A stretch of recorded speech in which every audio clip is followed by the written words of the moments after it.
नमस्कार, मैं हूं पंकज कुमार। इस खास पेशकश में मेरे साथ हैं बक्सर के सांसद, जी हां, सुधाकर सिंह। ये किसी नाम के मोहताज नहीं है, किसी परिचय के मोहताज नहीं है अगर कहा जाए, क्योंकि ये सरकार में रहें या विपक्ष में रहें, करप्शन के खिलाफ अक्सर आवाज उठाते रहते हैं। सरकार में भी थे तो ये कृषि मंत्री थे और अपने ही सरकार के खिलाफ इन्होंने जोरदार आवाज उठाई थी। सवाल ये है कि अब चुनाव नजदीक है और चुनाव से ठीक पहले इन्होंने ग्रामीण विकास मंत्रालय पर करारा हमला किया है। इन्होंने गंभीर आरोप लगाए। हम इनसे जानने का प्रयास करेंगे कि आखिरकार चुनावी वर्ष में किस तरीके से सरकार में घोटाला चल रहा है, और वो भी 10,000 करोड़ का। जिस तरह की बात ये कह रहे हैं तो हम इसको समझेंगे और साथ ही बिहार की राजनीतिक दशा दिशा क्या है उसके बारे में भी बात करेंगे। तो आपका बहुत बहुत धन्यवाद, आप हमारे शो में आए, स्वागत है आपका। मेरा सीधा सवाल है आपसे कि ग्रामीण विकास मंत्रालय पर आपने गंभीर आरोप लगाया है 10,000 करोड़ के गबन का, और उससे पहले भी आपने अगर दीपक कुमार की बात की जाए तो किस तरीके से उन्होंने अपनी बेटी को मदद पहुंचाई, ये भी गंभीर आरोप आपने लगाया था। तो क्या वाकई ये सरकार में भ्रष्टाचार हो रहा है? और नीतीश कुमार का इमेज तो सुशासन बाबू का है, करप्ट फ्री सोसाइटी की बात करते हैं, सरकार की बात करते हैं, और कहा जाता है कि डबल इंजन की सरकार बेहतरीन चल रही है, इसमें करप्शन के लिए कोई जगह नहीं है।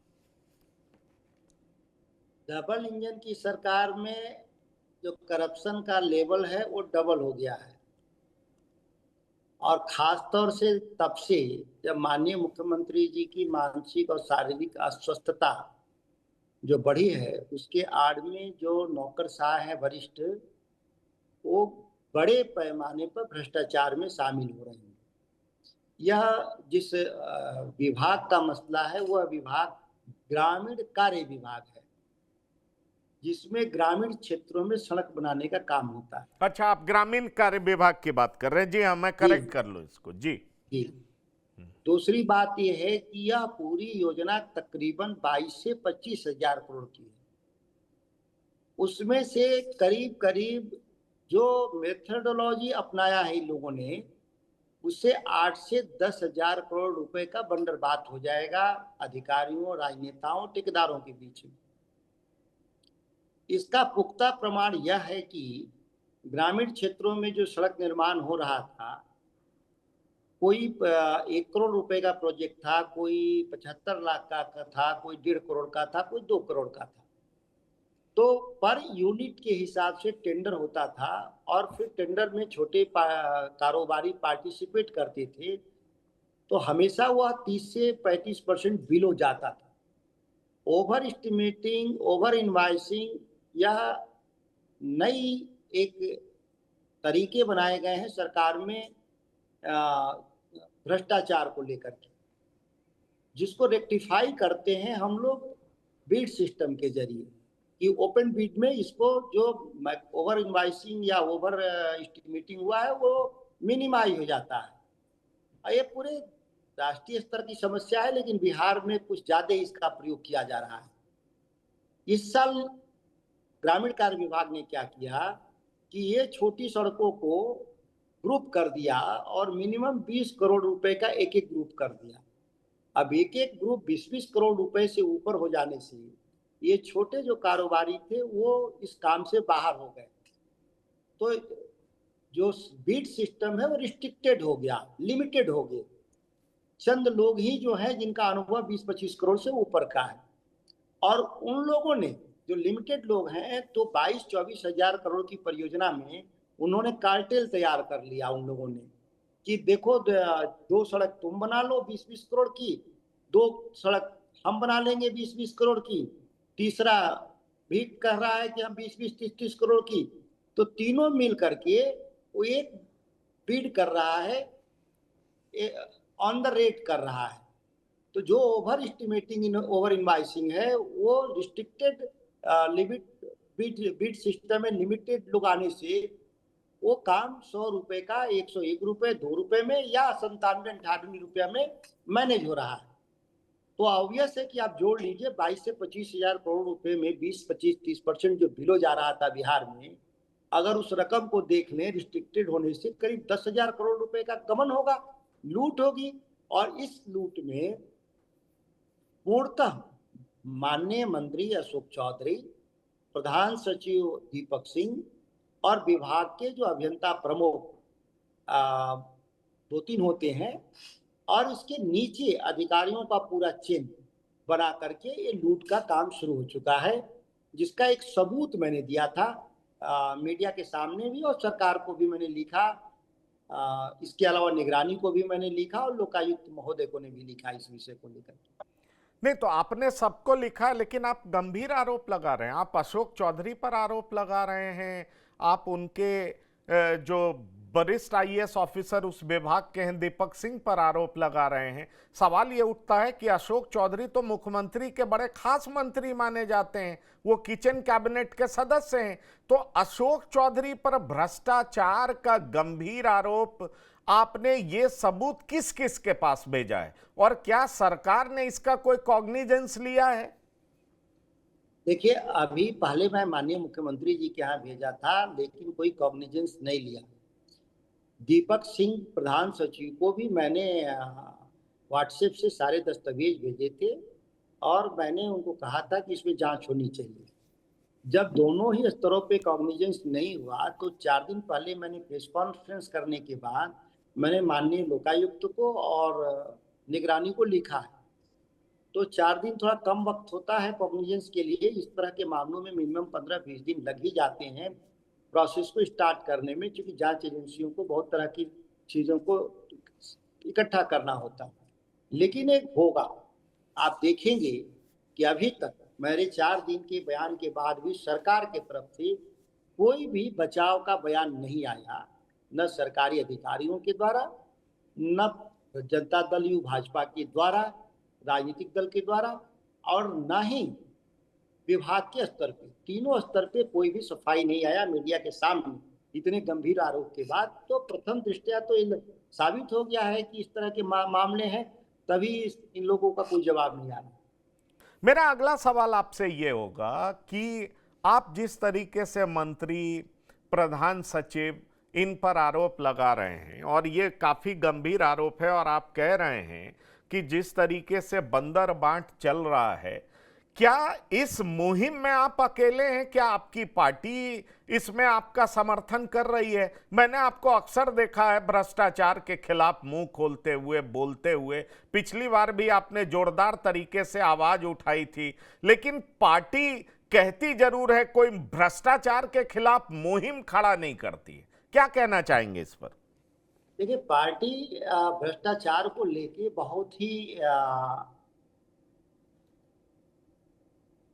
भ्रष्टाचार को लेकर के बहुत गंभीर रहती है पार्टी हमारी।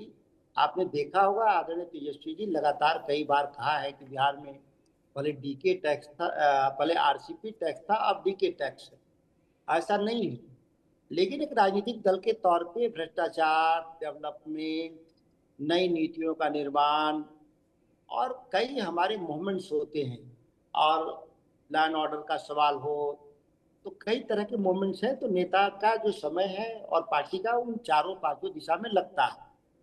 हम लोग भी केवल भ्रष्टाचार के ही सवाल पे नहीं खड़ा होते। आप देखते होंगे लगातार हम लोग कंस्ट्रक्टिव काम में, नई शिक्षा नीति पर 25 को मेरा कार्यक्रम है पटना में। इससे पहले दिल्ली में बिहार डेवलपमेंट को लेके पॉलिसी डायलॉग भी हम लोगों ने किया था। बीच में जब लैंड सर्वे हो रहा था जो खराब तरीके से, मैंने उस समय भी एक सेमिनार किया था। तो इस तरह के हम लोग भी काम में लगे रहते हैं, और बिहार की जो ज्वलंत समस्या है भ्रष्टाचार एक व्यापक पैमाने पर, उसको भी लेकर के हम लोग एक छोटी टीम के साथ काम करना है। तो लगातार तो नहीं कर पाते हैं हम लोग, लेकिन जब भी अवसर मिलता है हम लोग करते हैं। देखिए, ये देख लीजिए, माननीय मुख्यमंत्री जी के नाम से मैंने पत्र लिखा था पहले, इसको इस पर कोई कॉग्निजेंस नहीं हुआ है। फिर इसके बाद आप देखेंगे कि इसमें ये देखिए चार्टर्ड अकाउंटेंट का सर्टिफिकेट है, यही फर्जी है जिसके आधार पर टेंडर दिया गया। इसमें लिखा है कि जो बिडर है उसको 16 करोड़ का अनुभव है VS कंस्ट्रक्शन को। फिर लिखा है 55 करोड़ का इसमें उसके पास अनुभव है। लेकिन जब हम लोगों ने इसकी जांच की जीएसटी से, कोई भी कंपनी जब काम कर रही होती है तो एक जीएसटी जमा करती है, उसका एक रिटर्न जमा होता है। रिटर्न जीरो टैक्स हो या वो किसी स्लैब में हो, रिटर्न आपको टर्नओवर का जमा करना होता है। ये नहीं है कि जीरो, जिसमें जीरो टैक्स है उसमें आपको रिटर्न नहीं जमा करेगा, ये कानून नहीं है। तो वो जब देखिएगा तो वो 55 लाख और 66 लाख, तो 55 लाख वाले को उसने टर्नओवर में 15 करोड़ कह दिया और 66 लाख वाले टर्नओवर को उसने 64 करोड़ कह दिया। जीएसटी से जब मिलान आप कागज करेंगे तो वो आपको साफ साफ अंतर दिखाई देगा। दूसरी बात है कि जो जीएसटी का जो पोर्टल है ओपन सोर्स है, ये रिस्ट्रिक्टेड नहीं है। कोई भी अधिकारी अपने ऑफिस में किसी जब बीट को जांच करेगा टर्नओवर का तो ऑटोमेटिकली वो चाहे तो कर सकता है।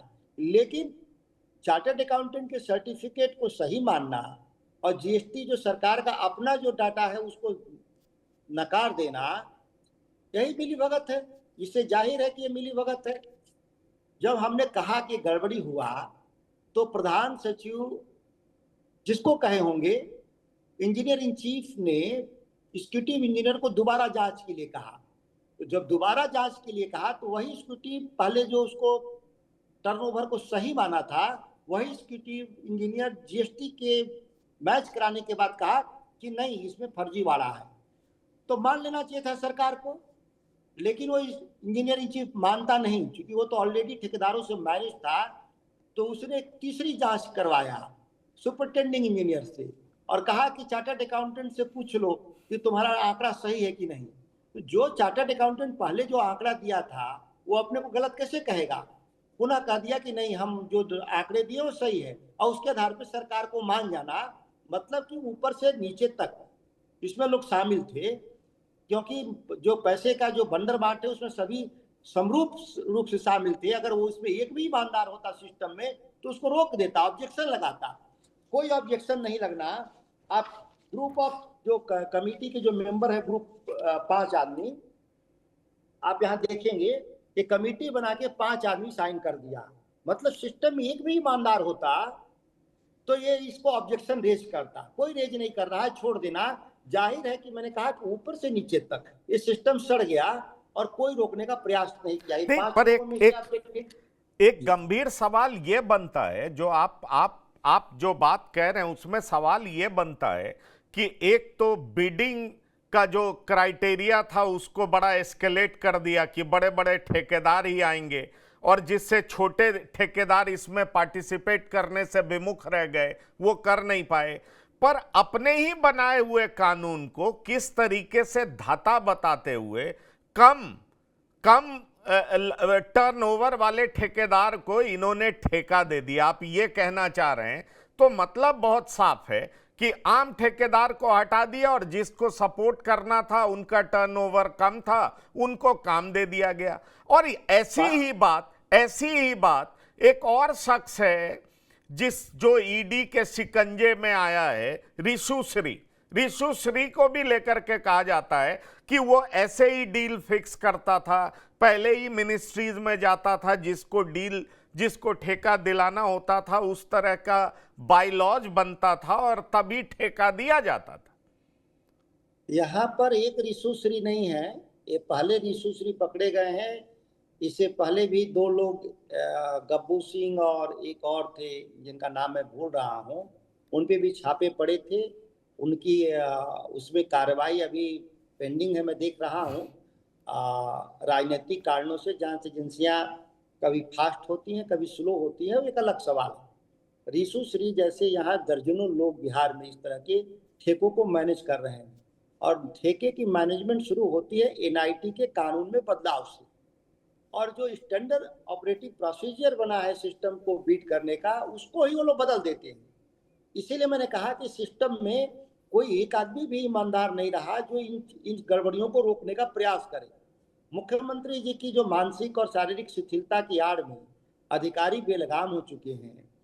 अब एक और इसमें मैं आपको बता दूं कि एनआईटी में क्या इन्होंने संशोधन, जिसको बायलॉज कह रहे थे, उन्होंने किया है, ये देश और दुनिया के लिए चौंकाने वाला विषय है। आप देखेंगे कि किसी भी कंपनी की जो मैक्सिमम कैपेसिटी, बिडिंग कैपेसिटी मान लीजिए 50 करोड़ का है, 50 करोड़ का उसका अनुभव है, तो 50 करोड़, तो क्या करेगा कि वो 2 योजनाओं से ही उसकी 50 करोड़ पूरा हो जाता है।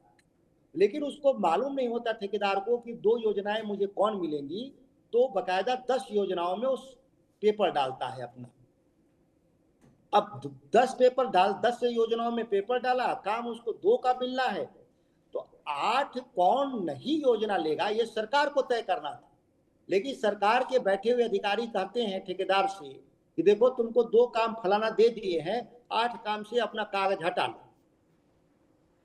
अब क्या है कि जब वो पेपर हटा लेता है तो उसका बिड खुलता ही नहीं, और जब बिड खुलता ही नहीं तो पता ही नहीं चलता कि बिलो कौन है।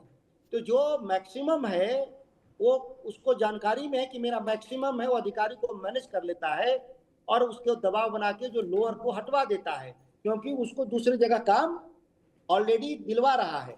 क्योंकि बिहार में जब एक बार जब आप 2-3 करोड़ वाले अनुभव को हटा दिए, 20-25 करोड़ वाले अनुभव वाले लोगों को संख्या अगर बिहार में देखें तो बहुत कम है, 150 लोग हैं, और इसकी आड़ में फर्जी कागज लगा लगा करके लोगों को काम दे रहा है। लोग जो वास्तविक रूप से अनुभवी लोग हैं वो घूस नहीं देना चाहते हैं, या वो सोचते हैं हम क्यों दें, हमको तो काम मिलेगा ही। तो उस कंडीशन में फर्जी कागज वाले को लगवा करके काम दे देता है लोग। यही पूरा एक कार्टेल इन लोगों ने बनाया है, डिजाइन बनाया है। अगर जांच हो तो ये बातें बहुत साफ तरीके से खुल कर आएंगी।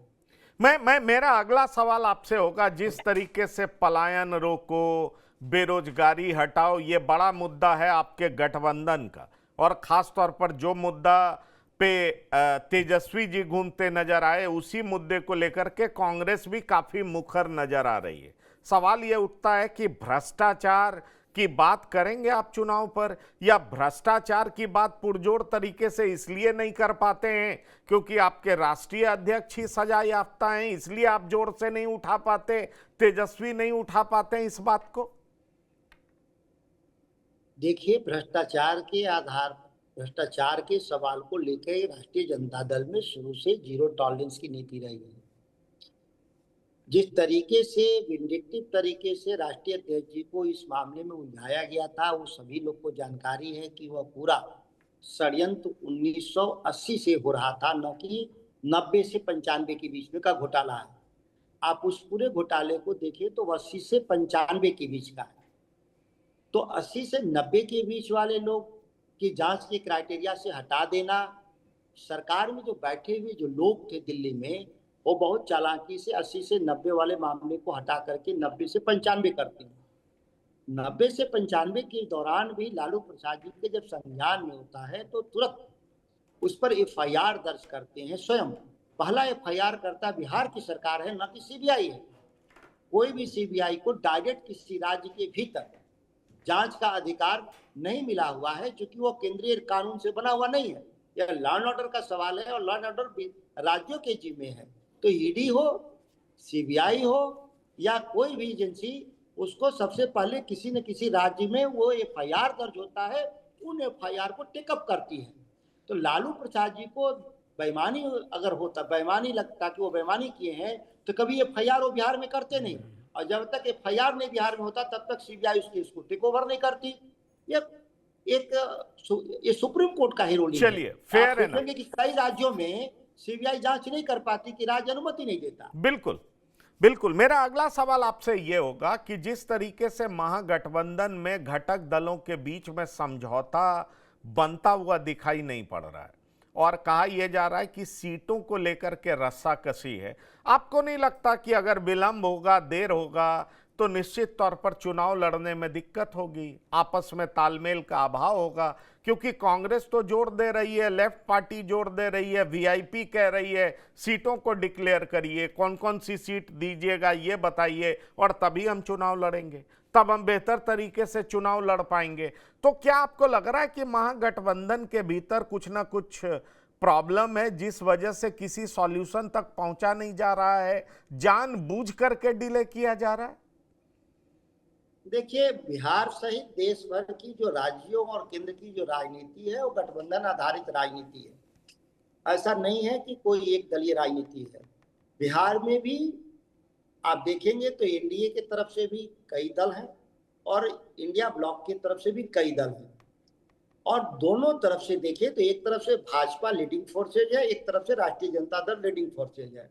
मुख्यमंत्री नीतीश कुमार का होना एक अलग है, मैं मानता हूं कि मुखौटा के तौर पर बीजेपी इस्तेमाल कर रही है, लेकिन ताकत वास्तविक रूप से बीजेपी के पास है और हमारे राष्ट्रीय जनता दल के पास है। तो दोनों लीडिंग फोर्सेज का जहां तक सवाल है, दोनों गठबंधन का सवाल है, तो आप देखेंगे कि यह सामंजस्य अंतिम तक नहीं बन पाता है।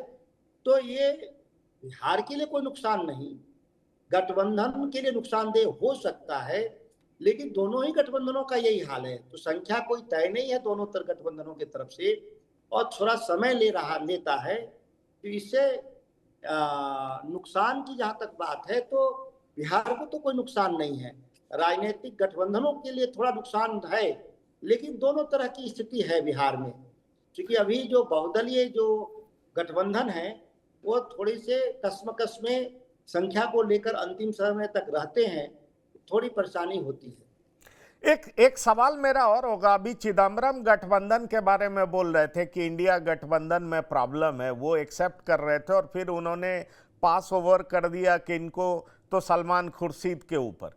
सवाल ये उठता है कि प्रॉब्लम है उधर एनडीए में भी है तो महागठबंधन में भी प्रॉब्लम है, लेकिन बड़ी बात यह है कि आने वाले चुनाव में क्या आपको लगता है कि आपके पास ऐसे मुद्दे हैं जिस वजह से आप एनडीए को परास्त कर सकते हैं? 2024 के लोकसभा चुनाव में आपने बेहतर परफॉर्म किया, लेकिन फिर भी एनडीए 30 सीट पर रही, आप 10 पे सिमट गए।